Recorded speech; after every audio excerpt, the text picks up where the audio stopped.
this is Madeline Dale, and this morning I have with me the amazing Lahr. Ron, go ahead and tell us a little bit about yourself. Well, I'm a Scorpio. I'm old. I'm married. I've been married twice. This time, I think for keeps. But I thought that the first time too. I'm a sucker. It did last 15 years. That's pretty long. I have two daughters. They're both grown. We have a bunch of pets. We love to garden. I garden a lot. I was just out in the garden. I write hopefully funny stuff. I have an epic fantasy trilogy that I'm just finishing up. And then I have a couple of other sci-fi fantasy or sci-fi humorous book coming out this year. And then just a humorous faux self-help book that's coming out. So I have a busy release schedule for the rest of the year. I think I have one coming out. The book 3 of the Cathaldi Chronicles comes out September 20th. And then there's the last one comes out November 22nd. You Get What You Steal, the science fiction one. So this is crazy for me. I have never had so many books coming out all at once. That is a lot. I'll sleep next year. That's why I have the eye bags, yeah, because I'm so tired. Yeah. So the book, go ahead and tell us about your first book and lead into book 2 and 3 of the Cathaldi series. Sure. When I was a lot younger, like over 25 years ago, I came up with the idea for the story for the Cathaldi Chronicles, which was from wondering, in a world where the gods are blatantly real. I mean, you'd have to be an idiot to deny they're real. They appear, they impact things, influence things. So would there still be, what would happen to the atheists? I mean, that they can't deny they exist, but can they deny worshiping the gods? And so I thought about that, and then that led to the story of the Cathaldi Chronicles. And I wrote the first draft in third person, with a main character who's a king's warder, kind of a border guard. And I wrote the book and I liked the story, but I didn't love the book.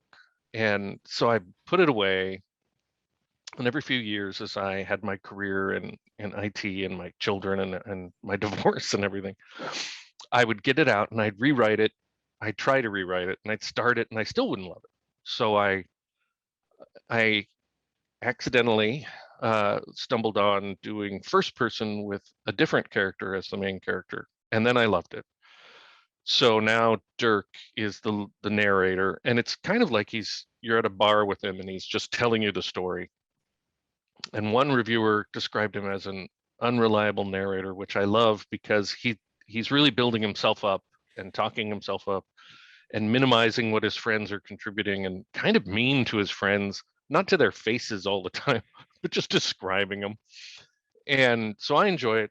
The first one is they discover these bad guys, the Cathaldi, and they're trying to get word of them to people who could do something about it. The second one is the Cathaldi kind of go on, I don't know, they hit back and they start killing people. And the third one is our heroes trying to destroy the Cathaldi. So the first one is Children of Cathaldi. Second one is Assassins of Cathaldi. And the third one that I'm just finishing the first draft. I wrote some really fun stuff in the climax yesterday, is Destroyers of Cathaldi. And that's the one that should be out on September 20th. And then, as you know, I have a fourth book that'll come out now, I believe, on November 1st, called Tales of Cathaldi. That's an anthology where I will have 3 short stories in it. And it takes place in the world of the Cathaldi, but a bunch of other authors, including you, are contributing stories.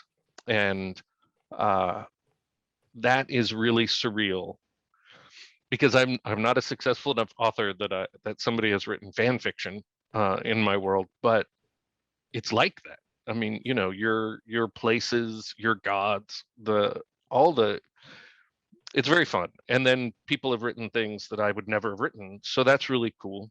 And that, again, that'll be November 1st. And then my other stuff, the last one is You Get What You Steal. It's a humorous science fiction novel. I wrote it with a friend of mine.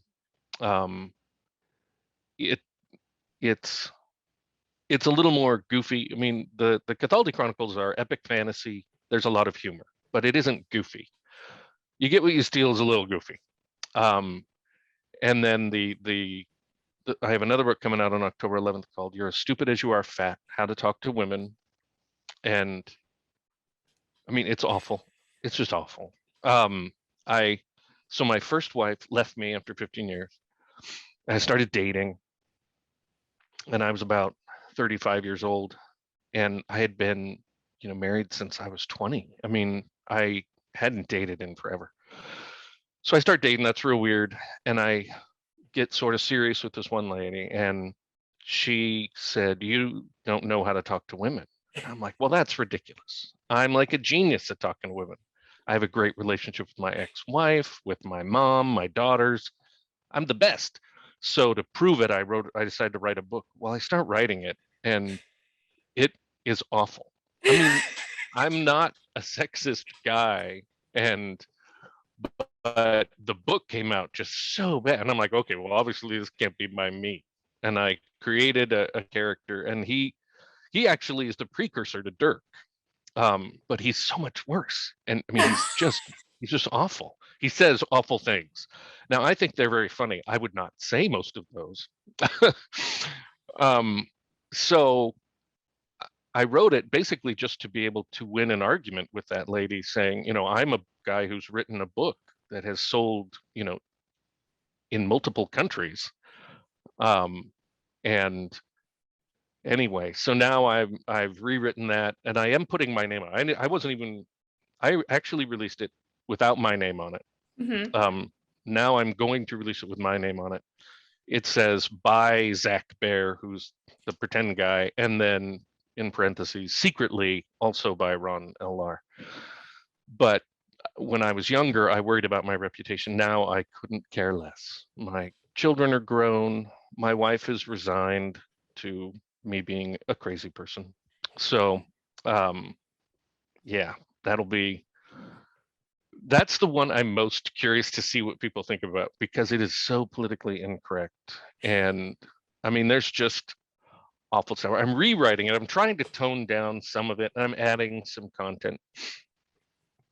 But yeah, it's if anybody followed any of the advice in that, women would beat the crap out of them, I hope. I mean, like, if somebody tried any of that with my daughters, I hope they would just kick the shit out of them.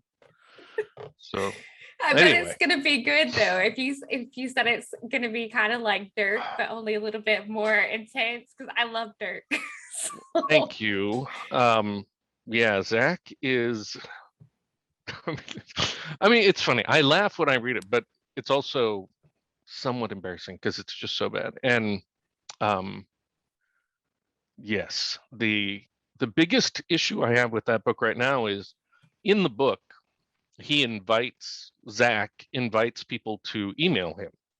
And so if you're complaining about the book, it's like, he's like, email me at like I give a shit, at howyoutalktowomen.com. But in other ones, he's talking about, I mean, at one point he says, if you're a young, attractive woman, email me a picture. And when I put it out before, people emailed. They didn't email pictures, thank God. But there were women who emailed and said, I almost sent a picture. And I wrote back, and I'm like, good judgment not to send a picture. That was a joke, don't do that. Don't just email people pictures of you.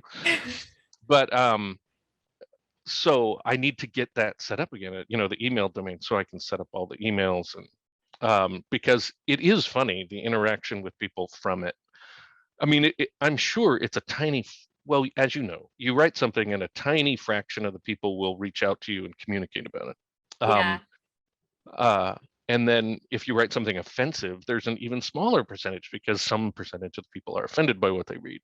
I mean, my mother-in-law reading Children of Cathaldi in the beginning, Dirk is describing his best friend's foster father.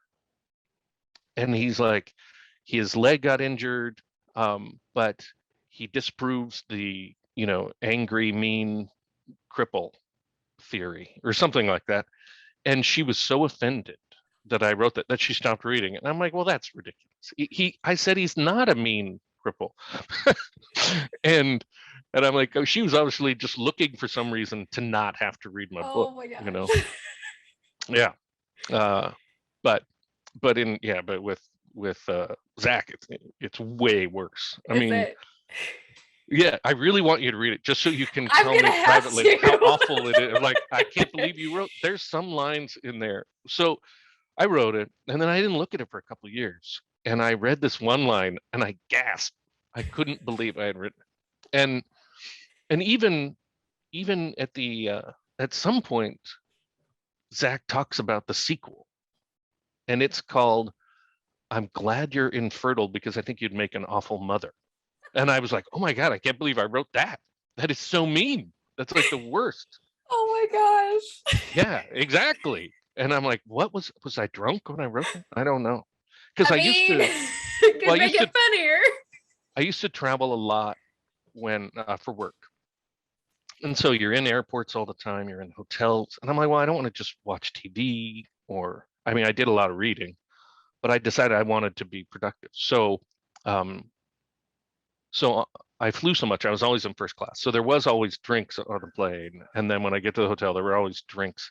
When you travel a ton, everywhere treats you like a VIP. And part of that is just booze everywhere. So you go and there's a special floor on the hotel that has a bar that's free. And you just go there, So yeah, a lot of it was written while I was drunk. So, or maybe not drunk, but drinking, trying to get drunk. I mean, you're not driving anywhere, but why not? Free booze and you don't have to drive. I mean, why not drink? Anyway, so there's my short answer to your introduce yourself question.